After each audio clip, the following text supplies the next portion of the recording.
ताली बजाओ। क्यों बजाओ? या दूसरी उम्मीद होगी बड़ी, क्योंकि आज मैं बुढ़ापा से यूं तकी जा मेरा ना रोटी मिलूंगी ना, बुढ़ापा मेरा ना फोटो देगा ना देगा, या दूसरी उम्मीद। तो थाली में बजाओ, हो एक तो रोटी देनिया थाली में टेकड़ियां मारिया। ये तो अपेक्षाएं खतरनाक थी जिससे बाप कमजोर हो। तो बाबा ने ये बताया कि नीचे मत दे, रचता ऊंचा है, रचना उसके बाद है। समझ में आई बात?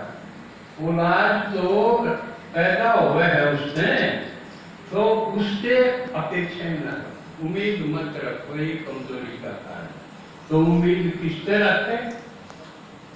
एक और बाप आ गया ना, उसने बताया उम्मीद मेरे से रखो।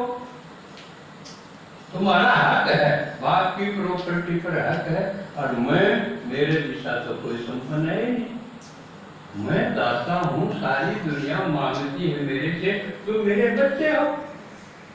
बाप बड़ा भरोसा रखो, बाप सिर पे, तगड़ा बाप सिर पे हो तो निश्चिंत है, निर्भय है, कोई बात नहीं।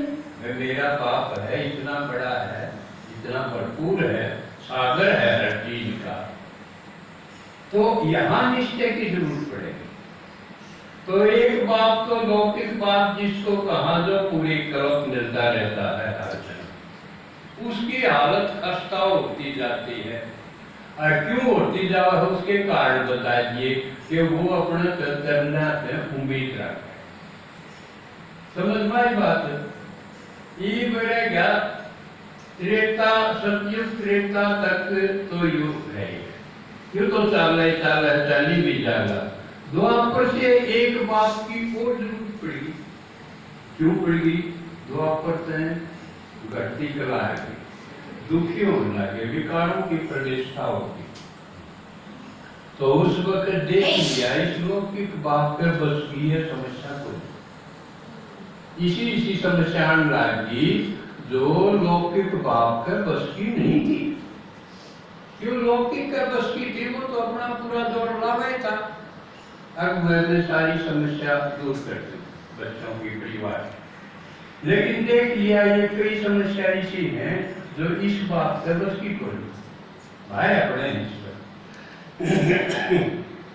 तो फिर क्या किया? सोचा एक भगवान का निर्माण कल्पना में हो गया, उसको उस पर पुकार शुरू। देखा नहीं, मिला नहीं, आया भी नहीं, लेकिन कल्पना कर एक बाप दिशा होना चाहिए, भगवान जो किरा के कर दे, सबके में कर दे, जो पूरी तरह समर्थ हो, इस बाप की कल्पना पैदा हो।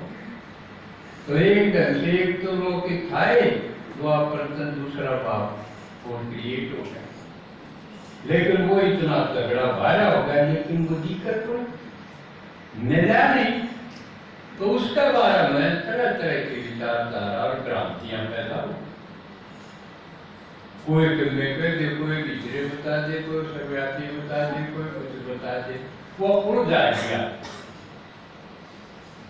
तो दूसरा बात के बारे में आई तो बात, लेकिन पता कुछ नहीं चला, वो हेल्प नहीं कर सका, बस मन में मान लिया। उसका बाबा का थोड़ा बहुत ये फायदा भी मिला, जो कर ले वो क्या आग्रह मिला तो गंगा जल पिया है, देखा कि फर्क पड़ेगा। तो फर्क सा पड़ा, ऐसा मूर्ति बना ली, हमने पोथी पढ़ ली, काढ़ी, कुरान सुन ली, उसने थोड़ा सा शांत बना सी हुई, समाधान नहीं हुआ, थोड़ी शांत बना। पहले कदे न कदे होगा, जब ईसा है।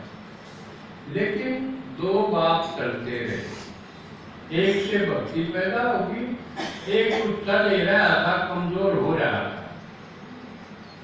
अब आ गया संगम युग पे भगवान।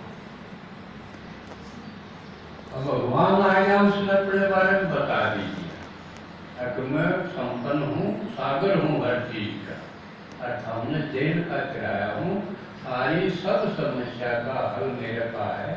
कोई भी अभाव किसी प्रकार का टोटा कार्य छोड़ों को मेरे पास सत्य में या कि उसने घोषणा तो करती और मुझे देखा उसके तो मुंह भी खुली, आप तो बोल भी ना सकता।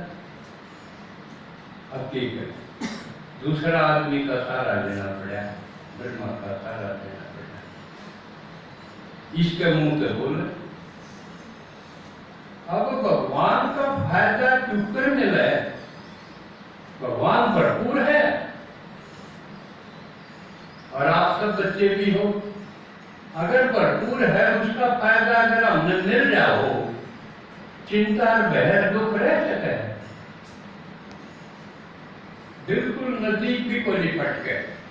लेकिन हमने सिर्फ सुन लिया, यूं को नहीं गिरा, इससे हमने मिलेगा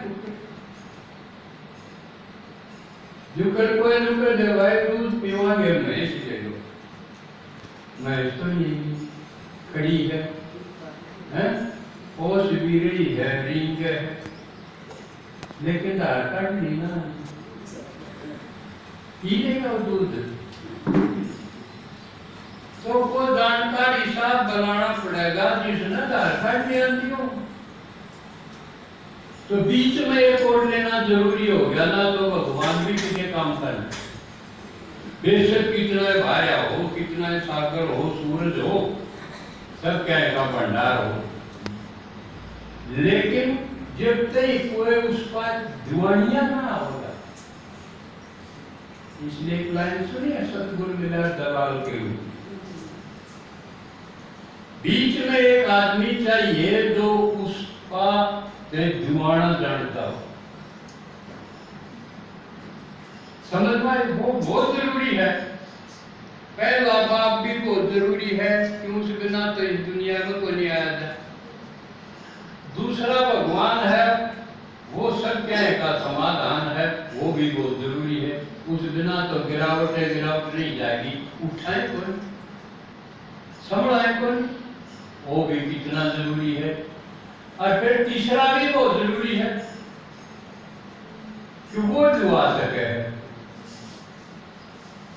इसलिए जैसे ब्रह्मा आया, सारे ब्राह्मण कुल का तीसरा बाप जिसने अलौकिक बाप बोला, वो सारे ब्राह्मण कुल का बाप। लेकिन खास किस ने दुआ सके यह बात समझने की हाथ बहुत जरूरी। ब्रह्मा के साथ जो भी रहे, दादियां को आजी न दादी को, फिर धीरे धीरे वो समाज से वो उसके साथ रहे, उन कहीं तो वो जुआ गया।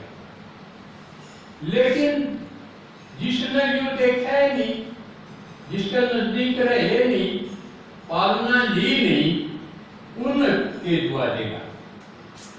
उन खातिर तो अपना न्याराय अलौकिक बाप होगा। वो कौन होगा? जिससे उसका परिचय मिले, जिससे उसके बाद समझावे जो यानी पालना करे। पालक पिता जिसको कह सकते हैं।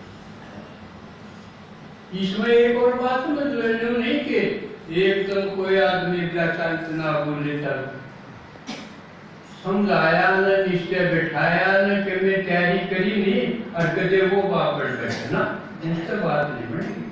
वो तो ना ही पढ़ा तो कर लेगा। अलौकिक पिता नहीं, अलौकिक पिता वो है जो खुद उस पर कुर्बान हो। समझ में? जैसे ब्रह्मा है, ब्रह्मा बेरा पट दिए शिव जी पर कुर्बान हो गया। कुर्बान का मतलब वो दीक्षा और दुनिया नहीं दीखी हुई, इसका नाम है कुर्बान होना। जो न्यू कुर्बान हो गया हो वो है अलौकिक पिता। उससे मिलेगा अपने जो भी मिलेगा। इसकी बजाय उसने छोड़ के करके दूसरा और कर लिया, फिर तीसरा कर लिया, उससे तुम्हें कुछ नहीं मिलेगा। ये निश्चित है। तो आपने जिससे जो बुरा है तो मेरे ज्ञान गया, मेरे तो बात समझ में आओगी, मेरे सुनने से निश्चय बैठा है, तो जो तुम्हें भगवान से मिलेगा वो मेरे द्वारा ही मिलेगा। क्या पक्की बात? जिसको निमित्त आत्मा बोले बाबा, वो अलौकिक पिता है, और वो हो सके है जो शिव जी पे चढ़ी जाओ। क्यों? किसे तक में लेना हो, किसे तक में लेना हो। मान लिया आपका ब्याह है कि बेटा पूंजी लेनी, अब किसे तो से कोई खर्चा आ गया तो क्या करेंगे, किसे सब कर दो ले जाओगे ना, और पीछे दे भाई तो ब्याह आ गया, खर्चा है आज रात ऊपर देगा। एक कूड़े खड़ा है तो एक पोस्ट पर खड़ा है उधर तो दे देगा, उसका जी बुलानी पड़ेगी, उसके यानी निकटता साधनी पड़ेगी, और उसके दिल पर चढ़ना पड़ेगा जब देगा। तो यूं सारा खेल है दिल तक नसीब बनने का। वो भी किस पे? शिव जी तो दिक्कत होगी, दिक्कत होगा वो बीचा दिखेगा जिसने अलौकिक पिता को या निमित्त आत्मा को दिक्कत तो होगा, और वो यूं भी दिखेगा यूं काल कहीं तेरे जैसा था। आज तो जो जमाई शिव जी से सिवा और बात नहीं करता, इसी जो आत्मा होगी वो अलौकिक पिता होगी, वो आपने शिव जी से सबके में दुआ सके। लेकिन दुआ होगा जब आपकी निकटता और नम्रता और उसके दिल पर चढ़े। इस बारे में एक छोटा सा ख्याल आपने